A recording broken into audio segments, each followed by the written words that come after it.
Ще гледаме 10 от най-странните храни, които се ядат от хора по света. Това е някаква арменска супа. Пита с чесън. Значи копита на крава и шкембе на крава. В крайна сметка тук ядеме шкембе и много обичаме шкембе. Бих пробвал каш. Особено предвид това, че смятам, че имаме близки вкусове с арменците. Аз между другото съм много... На мен ми е много трудно да намериш нещо, което не би ми харесало. Те ще ми е много интересно да видя тук какви неща ще предложат днес. Карл. Със сигурност много хора са го правили. Да си забравят някаква храна в хладилника, нали? Кой е това? Някакъв кит умрял ли е това? Някаква кула кожата, която е много отровна. The only way to detoxify the meat is to ferment it, and this process takes months. Омага, това е нещо подобно на сьорстроминга, на ферментиралата шведска херинга. And cover it with gravel and large stones. This helps to remove toxic fluids from the meat, but doing so takes anywhere from 6 to 12 weeks. After that, you cut the meat up into strips and hang it out to dry. It's another several months before the meat is dry enough to serve. Като си спомня само ферментиралата херинга колко беше зле. Често казвам, това изглежда сякаш би го пробвал. Но не знам. Fermented shark meat still contains a tremendously high level of ammonia, so the second you sniff it... Същото беше и с ферментиралата херинга. Тя супер силно миришеше на амоняк. Някакви баболечки. Това са миризливки, бе, бате. Пържени миризливки ли ще е? Exactly what they sound like. Insects that give off a terrible scent. Much like skunks, stink bugs emit their smell when defending themselves. And even if you like eating bugs... Бате, видяхте ли го то? Колко беше щастлив, че го ядеш? They're a popular snack around Africa and countries like Taiwan. They're apparently quite spicy and people love to eat them both alone and mix them with other foods. But worry not. Миризливки са зеленчуци. In Mexico, they use a species of stink bug called the humil, and this hearty little guy can survive upwards of a week after being cooked and beheaded. Има някакви от миризливките, които могат да оцелеят седмица, след като са сготвени бели. So if you eat a taco sauce mix containing humil, there's a good chance those little guys are still alive and kicking. That fact might stink most of all. Have you ever eaten them so raw they're still bleeding? Probably not, and for good reason. Не. Blood clams usually... Често казано, изглежда доста притеснително, но отново бих пробвал. Found around the Indian Ocean are a particular kind of clam called Tegilaka granosa, most notable for producing tons of hemoglobin. This is the chemical that gives blood its lovely red color, and blood clams being loaded with them means when you open one, И колко много кръвят, верно. stuff will spill everywhere. While you could theoretically boil most of this liquid away, doing so means you're not enjoying blood clams the way they're meant to. Някакво вампирско ми е, не знам.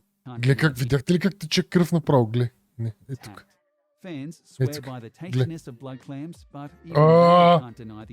Много е вампирско това.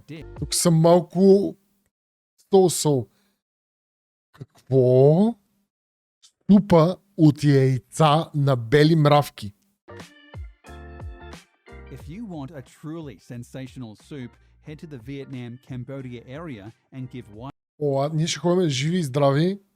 Моята съпруга е наполовина виетнамка. Баща е виетнамец.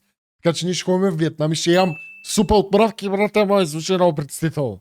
Тоест яйца на мравки. If you don't want to eat hundreds of ants at various stages of development, however, then maybe stay away. Не знам защо, много ми е притеснително. Eggs pop open in your mouth and emit a sour flavor. So if Sour Patch Kids have lost... Знаете си, че сте яли мравки като деца. Аз съм ял и действително мравките са кисели. Тоест е логично, когато се пукат ембрионите на яйцата ли там. So no matter what stage of development you like your ants, this soup has got you covered. Бати, това звучи много притеснително. Такъв, искам Супата, нали, като си поръчаш бургер и казваш, искам да е примерно средно изпечено или много изпечено или по-малко изпечено, тук си казваш, искам да са яйца, искам да са ембриони. In Japan, tuna Те са огромни, аз не съм си замислял колко е голяма рибата тон. Обаче това изглежда гигантуци. eyeballs are a real delicacy. Те са Tuna's по-големи. eyeballs are roughly the size of a tennis ball, so there's plenty to consume. Окото на риба тон е горе-долу колкото тенис топка, брат.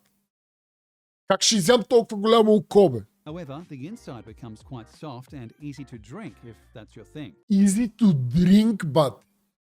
Пия очи. Не, често казано звучи отвратително, обаче сега гледайки го така сервирано в някакъв ресторант, някакво направено, да знам, че готвач се е погрижил да не умра там и да не припадна. Въпреки, че ти пак мога да припаднеш от свинариума, на който ще станеш свидетел, но и го пробвам. Но ми се иска да отида в Япония и като цяло навсякъде в Азия. Бил съм само в Китай и много ми се ходи. Какво казва They тук? say you can eat the eyes raw, but doing so risks contracting all sorts of bacteria. As other foods, Е много ясно. Тук ни препоръчва да не ги ядеме сурови. Това те представяш си да трябва, т.е. не да трябва, ами да ям и сурови очи на... so please cook your eyes before consuming them. In addition, Моля ви, изгответе си очите преди да ги консумирате. tuna's tears. It's a mixture of strong spirit soju and raw tuna fish lens, and it's likely to bring a tear to your eye as well. Някакъв коктейл. О, какви са тия? Някакви търлещчета. Морски търлещчета. Между другото, тук сме някъде на средата, може би, на видеото. Кое беше най-откаченото според вас до момента? И кое със сигурност не бихте пробвали? Пишете в коментарите. Защо прилича на... Не знам. Edible. It's gonads. So if you order Само това се яде. Ти представяш си, ти трябва 4000 таралежа, за да хапна. uni, understand you're about to eat an urchin's raw testicles. Добре, няма да ви казвам какво е това. Трябва да си призная, че сигурно и това бих го пробвал. Много ми е интересно да пробвам някакви неща. Мале, много искам да отида в Япония и да ядеме някакви неща. Нечувани. You can find it served as sushi, sashimi, atop of bed of pasta or О, rice, or steamed in an eggy тук на сушите и сашимите го нямаме със сигурност с това, но там явно го има. Одори Дон. О, не ми казвайте, че това е някакъв октопод, който ще ядеме жив. turn and run are the extreme version Oh. of that, a Japanese dish called odoridon, where you essentially eat Значи, много обичам месо. Много обичам месо. Но и не мога да гледам как някакви животни, които са живи, се нараняват. И не мога да си представя, че ще ям нещо, което е живо. Аре стига. an octopus alive. Oh. To prepare odoridon, a chef will take an octopus or squid and chop its head off. Then they'll immediately place the raw corpse upon a bed of noodles, rice, and salmon eggs. That's it. Then they bring the freshly dead octopus to your table and it's time to eat. Бат, това е все едно да ти дадат някакъв... Не знам, да убият някакво пиле до тебе и да ти го сложат така и така. Ето бе, капни си пиле бе. Капни си. Не мога. It will start to Гле. wriggle and shake. Гледай как като...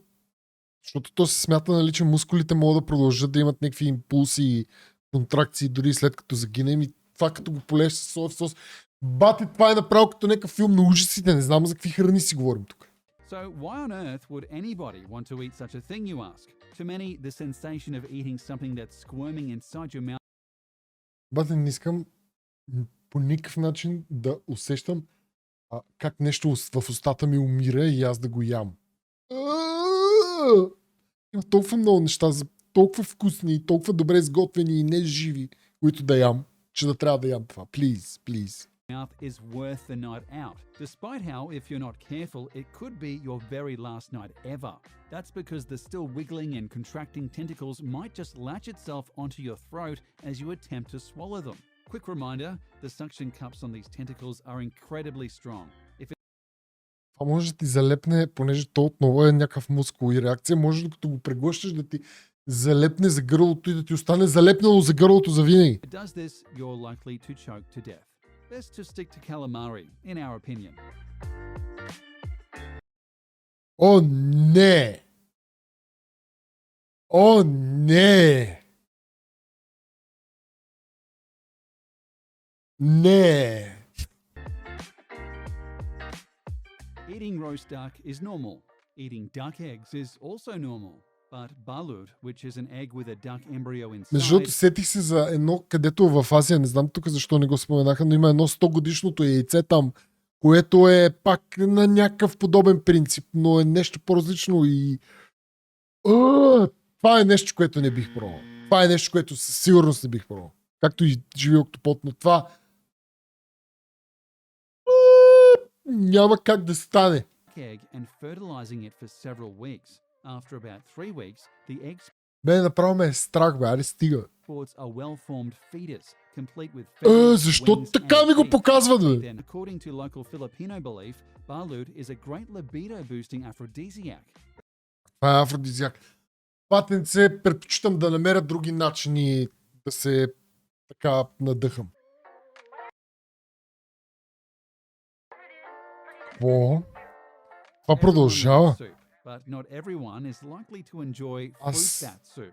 It won't take Супа с умрял прилеп вътре. Аз си мислех, че не. long to understand why. To prepare this so-called soup, which you mostly find in countries like Guam, you take a wild fruit bat and Това няма ли да свърши вече? boil it alive. Then you place the bat in a Омага, те ги варят живи bowl with some coconut milk and a few с кокосово мляко. vegetables. Then, Това по някакъв начин трябва да ме успокоява ли? did you notice the recipe doesn't include instructions like debone the bat or remove the bat's hair or behead the bat? That's because you don't do any of that. You eat the whole bat, wings, eyes, nose, brain, and anything else aside from the Нужно ли цялата тази информация? Може ли да го пропуснем това? bones and pluck the hair out of your teeth while doing so.